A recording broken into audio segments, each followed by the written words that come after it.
What's happening, Home Safety Pandas? Peter Von Panda here. Just bought this First Alert plug-in carbon monoxide alarm. I was so impressed with the First Alert carbon monoxide detector that I got that's just battery powered, which makes it really nice for being able to put in any room, that I thought, why not get one of these that is plug-in with a battery backup. You know, they tend to be kind of more of a permanent fixture for most rooms, and so I thought, why not test it out? Looks like it comes with everything we need here. You do have to cut open the packaging. It comes with a 9-volt battery right here too.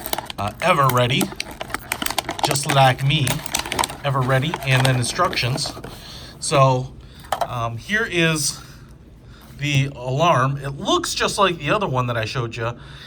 You know, small plastic housing, very light. You can see, I think that's the sensor right there. We've got a test button right there. Move to fresh air. There's a little red light there, not that thick. And as you can see, this one plugs into the wall. And then in terms of backup, we are able to put this 9-volt in here. So you just put it in like this, push it down, and I think what we do is we just hold this down for a few seconds, and we get that chirp showing that it's armed.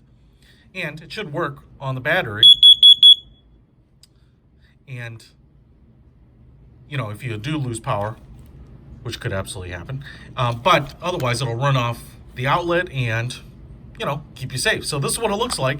Seems to work. I think that's all it takes. Now you just plug this into a room wherever you want to have the carbon monoxide alarm. Keep yourself safe. And if you live on a boat or in a tiny house, you definitely got to have one of these. I'll put a link to it in the description. I think it's all around a good alarm, and it was one of the cheapest ones out there. Peter Von Panda out.